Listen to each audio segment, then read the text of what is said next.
So yun mga boss, good afternoon po sa lahat. Magpapasalamat nga pala ako sa Panginoon kasi binigyan tayo ng magandang panahon ngayong araw. Ayan. Pupunta tayo sa laot para kumuha ng kinabubuhay dito sa probinsya. Ayun.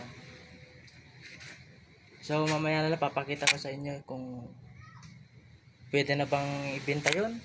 Kasi mainit na yung panahon ngayon kaya siguro pwede na yun ibenta. Tsura.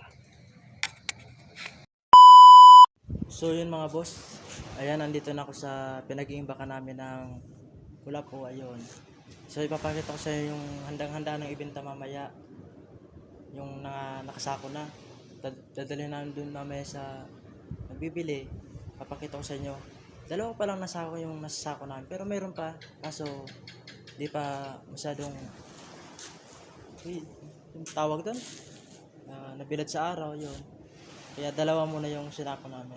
Papakita ko sa inyo. Ayun oh. Ayun, lalapitan natin. Ito.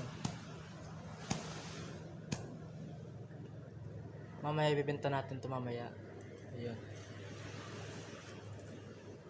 Kahit mag 80 kilos lang to. Yan na, may pambili na tayo ng bigas, gano'n. Ayan. So, siguro kung di gumanda ang panahon ngayon, baka di pa kami makapagbibenta. Kasi ngayong araw wala na kami makain eh. Kaya sinikap namin na ibilad yun sa araw kahit minsan umuulan. Ayun. So, yun lang mga boss. Sa next vlog natin, i-update ko na lang po kayo. Paki-like na lang po and subscribe na din po. Share na din po. Maraming salamat po sa mga nanonood. Bye-bye. So yun mga boss, pupunta tayo sa tulay na kung saan apat na daw yung nalunod.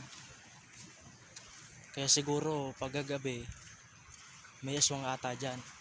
Ayan, papakita ko sa inyo yung tulay.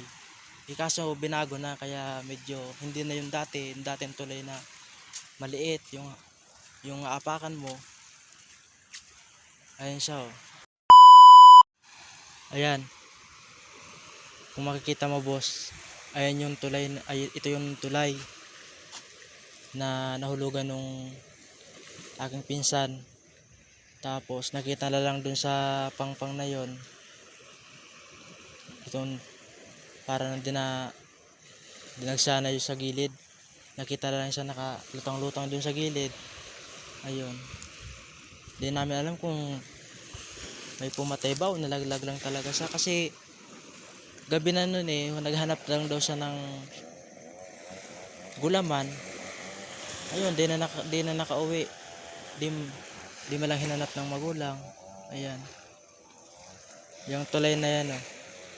Yung isa naman na yon, tatlo. Dito isa pa lang nalaglag dito. Kaya bale, apat na yung nalunod dyan.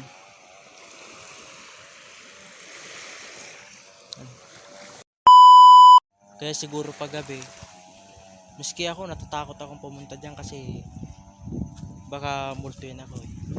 So yun lang mga boss. Maraming salamat.